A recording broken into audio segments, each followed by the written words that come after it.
Hello बच्चों, चलिए प्रश्न पढ़ते हैं। यहाँ दर्शाए गए निकाय में तीन गुटके M1, M2 तथा M3 एक रस्सी से जुड़े हैं जो एक घिरनी P के ऊपर होकर गुजरती है। M1 मुक्त रूप से लटका है और M1 और M2 तथा M3 एक रुक्ष क्षैतिज मेज पर है जिसका घर्षण गुणांक म्यू है। घिरनी घर्षण रहित है और इसका द्रव्यमान नगण्य है। यदि M1 बराबर M2 बराबर M3 बराबर M है तो M1 का अधोमुखी नीचे की ओर त्वरण होगा। चार विकल्प दिए गए हैं बच्चों, बताना कौन सा विकल्प सही है। तो देखिए बच्चों, प्रश्न के लिए सर्वप्रथम मुख्य अवधारणा की चर्चा करते हैं।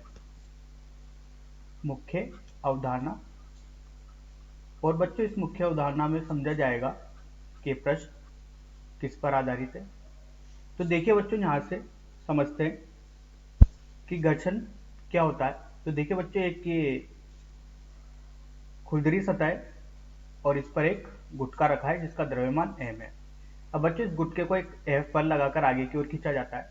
तो देखिए बच्चों, यहाँ पर क्या होगा, जब ये दोनों सतहों के बीच में, इस सतह और गुटके की सतहों के बीच में जब सापेक्षित गति होगी तो इस गति का विरोध करने के लिए बच्चों यहाँ पीछे की ओर एक बल लगेगा जिसे बच्चों बोलते हैं घर्षण बल। इस घर्षण बल का मान होता है बच्चों म्यू एन। अब देखिए बच्चों, यहाँ पर क्या होगा, इसका भार लगेगा, वो लगेगा नीचे mg और इसके ऊपर लगेगा बच्चों अभिलंब प्रतिक्रिया बल लंबवत ऊपर की ओर। तो इस स्थिति में बच्चों यहाँ से n किसके बराबर हो गया, mg के। ऊर्ध्वाधर दिशा में बच्चों कोई त्वरण नहीं है तो कुल बल क्या हो जाएंगे बच्चों, बराबर हो जाएंगे विपरीत दिशा में। अब देखिए बच्चों, जो इस सतह पर लगने वाला जो घर्षण बल है वो है F बराबर म्यू एन।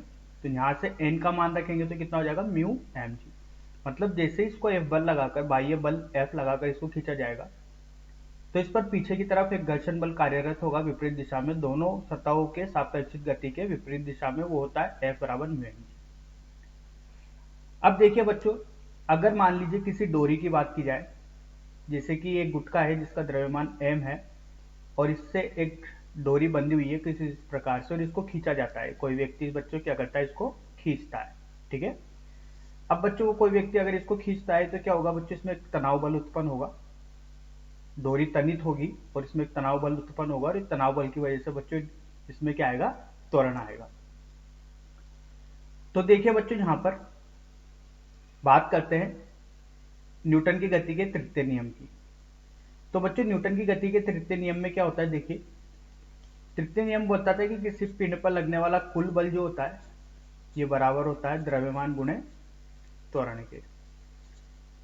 तो कुल बल हो गया बच्चों द्रव्यमान गुणे त्वरण के हो गया, यहाँ पर उस पिंड पे लगने वाला कुल बल उस पिंड से संबंधित द्रव्यमान गुणा त्वरण के हो जाता है। तो बच्चों यहाँ पर ये मुख्यतः ये अवधारणा प्रयोग होगी और इसी के आधार पर बच्चों प्रश्न को क्या करते हैं, हल करते हैं। तो चलिए बच्चों प्रश्न के मुख्य हल पे चलते हैं। तो देखिए बच्चों, यहाँ पर क्या है, देखिए ये एक इस प्रकार से बच्चों यहाँ पर एक द्रव्यमान है। तो बच्चों इस द्रव्यमान का में लगने वाले सारे बलों को दर्शाते हैं। तो देखिए यहाँ पर लगेगा m1g, तो इसमें भार की वजह से इसमें तनाव उत्पन्न होगा। इसी प्रकार से बच्चों इसमें तनाव आएगा, उसका मान T1। डोरी अगर एक समान होती है तो तनाव समान रहता है, लेकिन बच्चों यहाँ पर डोरी परिवर्तित हो रही है तो यहाँ पर तनाव क्या हो जाएगा, परिवर्तित, तो कितना हो जाएगा, T2 हो जाएगा। लेकिन बच्चों इस पर भार लग रहा है वो mg लग रहा है, तो बच्चों जो इसका त्वरण A1 नीचे की ओर होगा। इसी प्रकार से M2 वाले का त्वरण A2 इधर की तरफ होगा और M3 वाले द्रव्यमान गुटके का त्वरण A3 इधर की ओर होगा। अब देखिए बच्चों, ये दोनों सापेक्षिक गति हो रही है, ठीक है। तो इस ये जो सतह है बच्चों, ये खुरदरी सतह है, तो यहाँ पर घर्षण बल लगेगा, इसको नाम देते हैं F2, और इस पर भी पीछे की ओर घर्षण लगेगा M3 द्रव्यमान पर, उसको नाम देते हैं F3। इसको 2 की जगह बच्चों 1 नाम दे देते हैं और इसको 3 की जगह 2 नाम दे देते हैं। अब देखिए बच्चों, F1 का जो मान होगा वो कितना होगा, म्यू m2g, और F2 का जो मान होगा वो कितना होगा, म्यू m3g के बराबर। अब देखिए बच्चों, यहां से समीकरण बनाते हैं। तो देखिए बच्चों, m1 द्रव्यमान के गुटके के लिए। तो सर्वप्रथम बच्चों M1 गुटके के लिए समीकरण बनाते हैं। तो इसका त्वरण नीचे की ओर है, तो समीकरण बनेगी बच्चों M1G ऋण T1, कुल बल लिख लिया बच्चों, किसके होगा, द्रव्यमान गुणे त्वरण के। इसी प्रकार से बच्चों M2 द्रव्यमान के लिए बनाते हैं,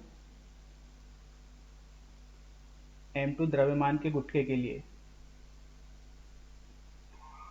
तो M2 द्रव्यमान के गुटके के लिए बच्चों समीकरण बनेगी, तो देखिए वो बनेगी T1 आगे की ओर लग रहा है बच्चों, ऋणात्मक पीछे की ओर लग रहा है, म्यू F1 लग रहा है, तो वो होगा म्यू M2G। इसके अलावा बच्चों एक और तनाव बल है T2, ये किसके बराबर हो जाएगा, M2A2 के। अब बच्चों यहाँ पर M3 के लिए लगाते हैं, तो M3 द्रव्यमान के गुटके के लिए, M3 के लिए लिखते हैं बच्चों, तो कितना होगा, T2 ऋण म्यू M3G बराबर M3A3। इसको समीकरण नंबर 3, इसको समीकरण नंबर 2 और इसको समीकरण नंबर 1। बच्चों 3 समीकरण आ चुकी है। दिया गया है कि M1 बराबर M2 बराबर M3, ये किसके, M के। और बच्चों जो यहाँ पर त्वरण रहने वाला है, वो त्वरण भी क्या रहेगा, समान रहेगा, ठीक है। तो जो त्वरण रहेगा, क्योंकि बच्चों ये एक ही त्वरण से आगे की ओर चलेंगे, तो इसको कितना मान लिया, A मान लिया। अब बच्चों इन समीकरणों को जो है वो लिखते हैं वापिस। तो देखिए क्या बनती है, ये बन रही है mg ऋण T1 बराबर ma। इसी प्रकार से बनेगी बच्चों T1 ऋण म्यू mg ऋण T2 बराबर ma। और यहाँ से बच्चों तीसरी जो समीकरण बन रही है वो बन रही है T2 ऋण म्यू mg बराबर ma। इन तीनों समीकरणों को जोड़ देते हैं बच्चों।